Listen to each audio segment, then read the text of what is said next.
We welcome you into our fold, brother. If you could join the Templars, would you? Fighting for free will is noble, sure, but is it better than ruling the world with a sinister agenda and an iron fist? That's the question posed by Assassin's Creed Rogue, and its answer was a reversal of Assassin's Creed's usual assassin versus Templar dynamics. This was a chance not just to see the story from your enemy's point of view, but to have your ship boarded, your allies targeted, and your every move watched by hidden assassins who want you dead. Being a Templar Enforcer had its advantages, though. As we gear up for the old-school criminality and industrial innovation of Assassin's Creed Syndicate, let's see how this secret war looks from the other side.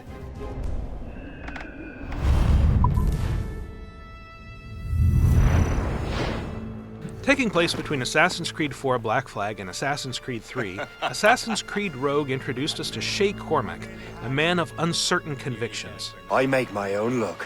Like Edward Kenway, Shay captained his own ship, the Morrigan, and spent much of the game attacking and pillaging enemy vessels.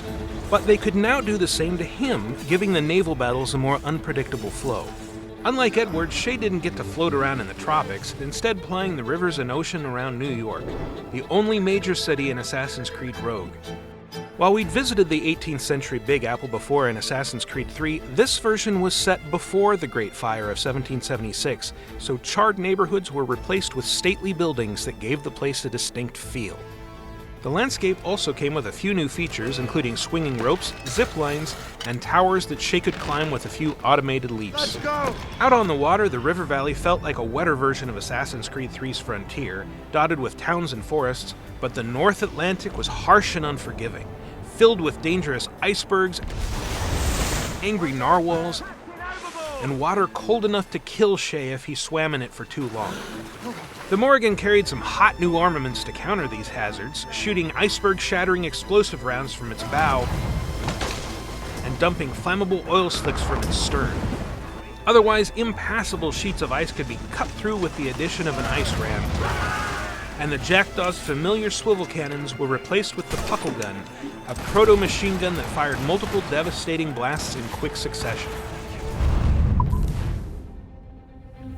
I don't know about you, but I've had enough of war.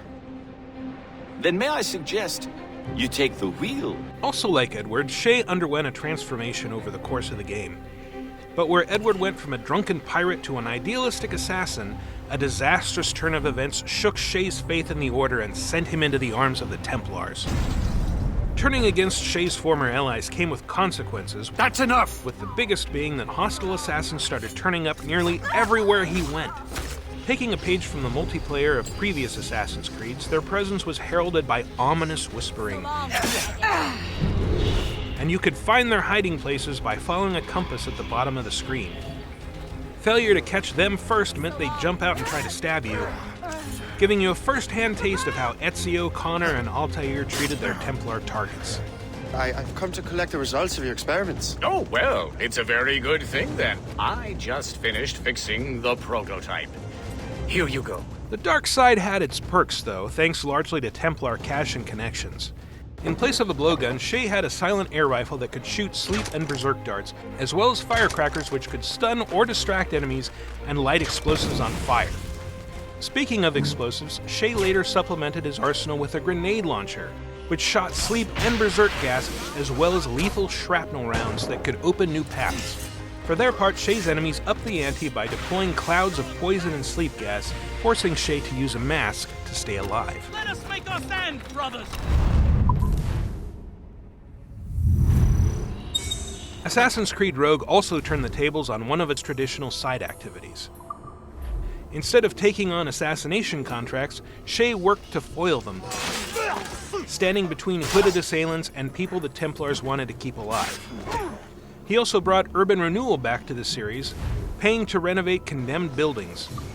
But before you think Shay was a peaceful altruist, consider that he spent a big chunk of Assassin's Creed Rogue cutting his way through the hideouts of assassin-affiliated street gangs so that English troops could take them over.